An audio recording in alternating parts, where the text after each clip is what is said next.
में आते हो या तुम बिलो एवरेज की लिस्ट में आते हो। मोबाइल रखने के साथ साथ एक लाइन पढ़ रहे हो, एक नोटिफिकेशन देख, जो मैं 7 मेजर स्टेप्स बताऊंगा तुम्हें 1 ऑफ जनवरी से जरूर फॉलो करनी चाहिए। सो स्टूडेंट्स, मैं सूर्य प्रकाश और आज मैं तुम लोगों के लिए लेकर आया हूँ फाइनली वो ट्रिक्स जो तुम्हें 1 जनवरी से डेफिनेटली फॉलो करनी चाहिए। क्योंकि अगर इस टाइम पर भी तुमने ये चीजें फॉलो नहीं की, जो मैं 7 मेजर स्टेप्स बताऊंगा, ये अगर तुमने जनवरी से फॉलो नहीं की तो प्रॉब्लम तुम्हारे साथ डेफिनेटली हो सकती है। चाहे तुम टॉपर्स की लिस्ट में आते हो, चाहे तुम एवरेज की लिस्ट में आते हो या तुम बिलो एवरेज की लिस्ट में आते हो, लेकिन ये चीज 1 मंथ के लिए तुम्हें जरूर फॉलो करनी चाहिए। टोटल 7 पॉइंट्स बताऊंगा और ये 7 पॉइंट्स डेफिनेटली तुम्हें 1 ऑफ जनवरी से जरूर फॉलो करनी चाहिए। तो बिना लेट किए हुए चलो जल्दी से सबसे पहले पॉइंट पे पहुंचते हैं। पहला पॉइंट हमारा ये है, evaluate and the break down the syllabus. सबसे पहले मैं उन बच्चों की बात कर लूं जिनका सिलेबस पूरी तरह से कंप्लीट है, उनको पूरा ही सिलेबस 1 मंथ में रिवाइज करना है और उस चीज को टारगेट सेट करके रखना है। लेकिन उनके लिए मैं बता दूं जिनका पूरा सिलेबस अभी कंप्लीट नहीं हुआ है, थोड़ा सा लेट हो गए हैं, तो देखो सबसे पहले सिलेबस को ब्रेक डाउन करो, सिलेबस के वेटेज को समझो और जो चैप्टर्स ज्यादा प्रायोरिटी रखते हैं, यानी जो चैप्टर्स, ऐसे कुछ चैप्टर्स को सेलेक्ट कर लो जो अप्रॉक्सीमेटली 80 में से 60 मार्क्स तुम्हें देकर जाएं, उन चैप्टर्स की लिस्ट बना लो। पूरे सिलेबस के पीछे तुम्हें बिल्कुल नहीं भागना है, ये भी इसलिए लिखा हुआ है break down the syllabus. Syllabus को ब्रेक डाउन कर लो और ये देख लो कि तुम्हें कौन से चैप्टर्स या कौन से सब्जेक्ट्स में कौन सा टॉपिक पढ़ लूं तो तुम्हारे आराम से 80 में से 62 65 मार्क्स आराम से आ जाएंगे। ये सबसे पहला काम तुम्हें करना है। दूसरे में अगर हम बात करूं तो क्रिएट रियलिस्टिक टाइम टेबल। देखो ये सबसे बड़ी प्रॉब्लम है और ये मेरे साथ भी होती थी बचपन में। मैंने एक ऐसा टाइम टेबल बना लिया जो मेरी लिमिट के बाहर है, मेरी औकात से बाहर है, तो क्या मैं उसको फॉलो कर पाऊंगा? ज्यादा से ज्यादा 1 दिन 2 दिन, या हो सकता है वो भी फॉलो ना कर पाऊं। ऐसा ही तुम्हारे साथ भी होगा। 1 जनवरी से तुम्हें लगेगा यार 1 महीने बचे हैं, अब ऐसा टाइम टेबल बनाऊंगा कि पूरे दिन पढ़ाई करूंगा। नहीं पॉसिबल है। वही टाइम टेबल बनाओ जो रियलिस्टिक हो। तुम अगर दिन में 4 घंटे ही पढ़ना चाहते हो ना, तो 4 ही घंटे का टाइम टेबल बनाओ। 6 घंटे पढ़ना चाहते हो, 6 घंटे का बनाओ, लेकिन एटलीस्ट ट्राई करो कि 6 से 7 घंटे की पढ़ाई करो। बीच में ब्रेक ले लो ताकि तुम बोर भी ना हो। तो रियलिस्टिक टाइम टेबल बिल्कुल बनाना है। कोई भी टाइम टेबल ऐसा नहीं बना लेना है जो तुम फॉलो बिल्कुल ना कर पाओ या 1-2 दिन बाद तुम बिल्कुल फॉलो करने के हालत में ना रहो और तुम्हारी हेल्थ प्रॉब्लम में भी ना आए। कैसा टाइम टेबल बनाना है इसके लिए मैंने ऑलरेडी एक वीडियो बना रखा है, जो देखो आई बटन पे ऊपर आ रहा होगा या स्क्रीन पे तुम्हें उसका थंबनेल दिख रहा होगा। लिंक मैंने डिस्क्रिप्शन बॉक्स में भी दे दिया है। मेक श्योर वो टाइम टेबल वाला वीडियो जरूर देख लेना। उसमें हर एक टाइम को मैंने डिवाइड किया है, किस टाइम तुम्हें सुबह मॉर्निंग में उठना है, मॉर्निंग में उठने के बाद सबसे पहले 1 घंटे का टाइम, फिर 2 घंटे का टाइम, 1.5 घंटे का टाइम, कैसे टाइम को डिवाइड करना है, सब कुछ प्रॉपर एक लिस्ट दी हुई है। वहां से स्क्रीनशॉट लेकर भी तुम अपना टाइम टेबल बना सकते हो। तो सबसे पहले आगे बढ़ते हैं, फिर इसके बाद हम focus on the high yielding topic. ये बहुत इंपॉर्टेंट है, बहुत ज्यादा इंपॉर्टेंट का मतलब लिटरली बहुत इंपॉर्टेंट है। देखो होगा क्या, पूरा चैप्टर कभी इंपॉर्टेंट नहीं होता।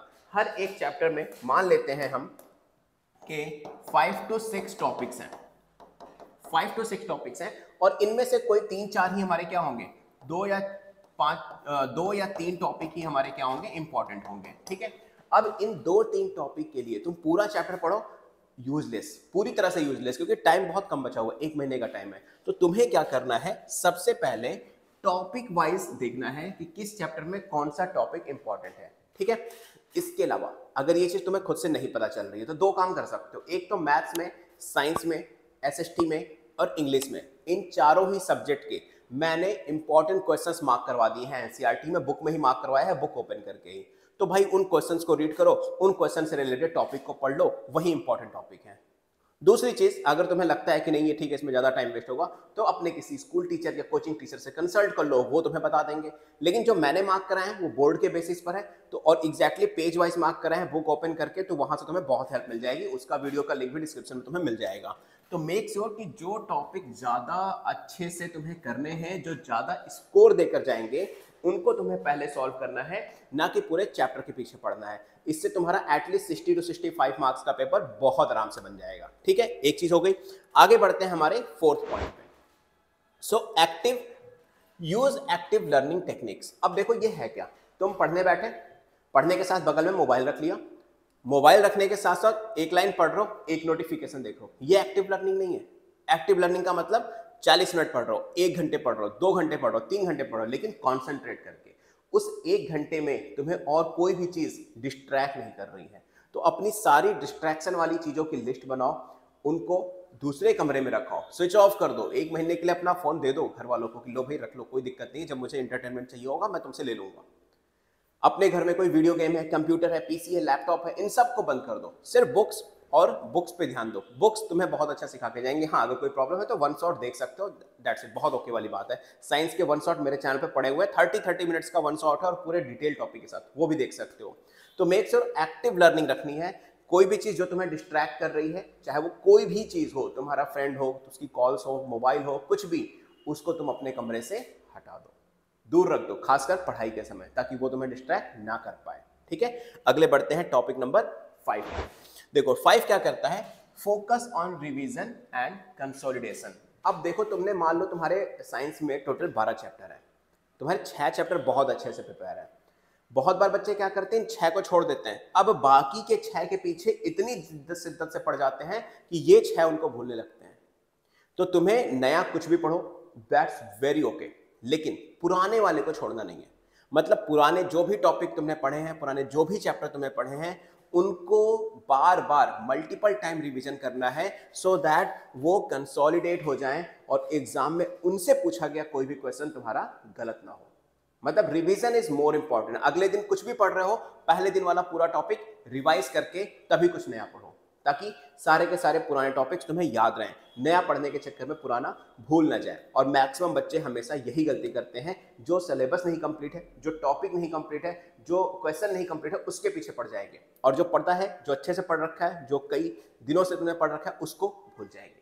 ये तुम्हें बोर्ड एग्जाम में हेल्प नहीं करेगा। तो मेक श्योर मल्टीपल रिवीजन करो और टॉपिक्स को कंसोलिडेट कर लो, ताकि उनसे पूछा गया क्वेश्चन में कोई प्रॉब्लम ना हो। आते हैं अपने 6 टॉपिक पर, जो कि है हमारा manage stress and take care of yourself. ये बहुत ही ज्यादा इंपॉर्टेंट टॉपिक है। रीजन, टेंशन है, पढ़ रहे हो, टेंशन से स्ट्रेस बढ़ेगा, स्ट्रेस से तुम्हारी हेल्थ पे प्रॉब्लम आएगी, मेंटल प्रॉब्लम आएगी, दिमाग कुछ टाइम बाद काम करना बंद कर देता है जब तुम्हारे पास बहुत ज्यादा सिलेबस तुम्हें दिख जाता है। तो इन सब चीजों के पीछे नहीं भागना, जितना पढ़ना है मन से पढ़ना है, बिना स्ट्रेस के पढ़ना है। हाँ, स्ट्रेस का मतलब ये नहीं कि टेंशन मत लो, टेंशन होनी चाहिए, लेकिन स्ट्रेस नहीं लेना है उस चीज का। उस चीज को दिमाग में रखना नहीं है हमेशा कि यार सिलेबस नहीं कंप्लीट है, सिलेबस नहीं कंप्लीट है, सिलेबस नहीं कंप्लीट है। ठीक है। दूसरी चीज, अपनी हेल्थ का बहुत ज्यादा ध्यान रखना है। प्रॉपर डाइट लो, जितना अच्छा खाना खा सकते हो फ्रूट्स ऐड कर लो, मॉर्निंग रूटीन फॉलो कर लो, कुछ एक्सरसाइज, योगा या फिर वॉक कर लो, लेकिन अपनी हेल्थ को प्रॉब्लम में नहीं लाना है। तुमने खुद अपने क्लासरूम में देखा होगा, बहुत सारे बच्चे एग्जाम टाइम पर नहीं आ पाते जस्ट बिकॉज कि उनका हेल्थ प्रॉब्लम आ जाती है उनके साथ, उनको फीवर आ जाता है। रीजन, बहुत ज़्यादा स्ट्रेस ले लिया, 2-3 दिन पहले से बहुत डेंस स्टडी करने लगे, 24-24 घंटे पढ़ रहे हैं, सो नहीं रहे हैं। तो प्रॉपर नींद लो, 7-6 घंटे की प्रॉपर नींद लो। कोई प्रॉब्लम है तो वॉक कर लो, स्ट्रेस लग रहा है वॉक कर लो, खेल लो, आधे 1 घंटे खेलो, ज़्यादा नहीं। हाँ, लेकिन ये सब आउटडोर गेम्स होने चाहिए, फिजिकल एक्टिविटीज होनी चाहिए, वीडियो गेम इसमें नहीं होना चाहिए। ठीक है। तो अपनी डाइट का ख्याल रखो और अपनी हेल्थ का ख्याल रखो, ताकि लंबे टाइम तक, देखो हमें स्टडी तो अभी मार्च तक करनी है ना, तो लंबे टाइम तक स्टडी कर पाओ। ठीक है। आते हैं अपने लास्ट टॉपिक पर कि manage stress and take care of yourself. ये तो हो चुका है। चलिए, sample time table of 1 month.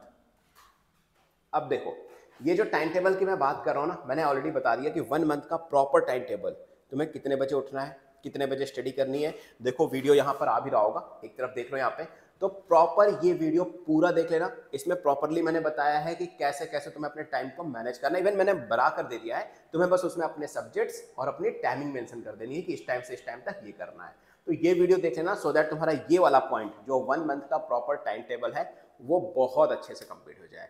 तो आई होप मेरी बताई गई सारी चीज़ें तुम्हें समझ में आई होंगी। और देखो, समझना और वीडियो देखना इज़ नॉट मैटर कि जब तक तुम इसको फॉलो करना ना शुरू करो। तो जरूरी नहीं है कि अगर ये 1 जनवरी को तुम वीडियो देख रहे हो या उसके पहले देख रहे हो तो फॉलो 1 जनवरी से करोगे, नहीं। अगर आज देखा है तो आज से शुरू कर लो, कल देखा है कल से शुरू कर लो। इवन अगर 1 जनवरी के बाद भी तुम इस वीडियो को देख रहे हो ना, तो डेफिनेटली तुम्हें इसको फॉलो कर लेना चाहिए, क्योंकि बहुत हेल्प करेगा तुम्हारे बोर्ड एग्जाम में। सो मैं सूर्य प्रकाश, मिलूंगा तुमसे नेक्स्ट वीडियो में। लेकिन सबसे मोस्ट इंपॉर्टेंट चीज़, अगर तुम्हें कोई भी प्रॉब्लम आ रही है स्टडी को लेकर, या कुछ भी स्ट्रेस आ रहा है, कुछ भी टॉपिक नहीं समझ में आ रहे हैं, कोई दिक्कत लग रही है, तो तुम सिंपल मेरे इंस्टाग्राम पर मुझे फॉलो करके डीएम कर सकते हो या मुझसे बात कर सकते हो।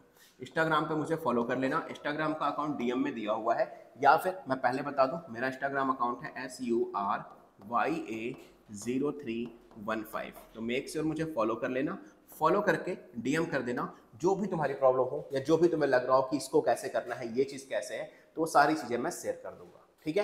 तो मिलते हैं नेक्स्ट वीडियो में, तब तक के लिए good luck and don't forget to like share and subscribe, और वीडियो को ज़्यादा से ज़्यादा अपने फ्रेंड्स के साथ शेयर कर देना या अपने जूनियर्स के साथ, सो दैट उन्हें भी हेल्प मिल पाए कि इस सिचुएशन में क्या करना चाहिए। सो गुड लक, मिलते हैं नेक्स्ट वीडियो में।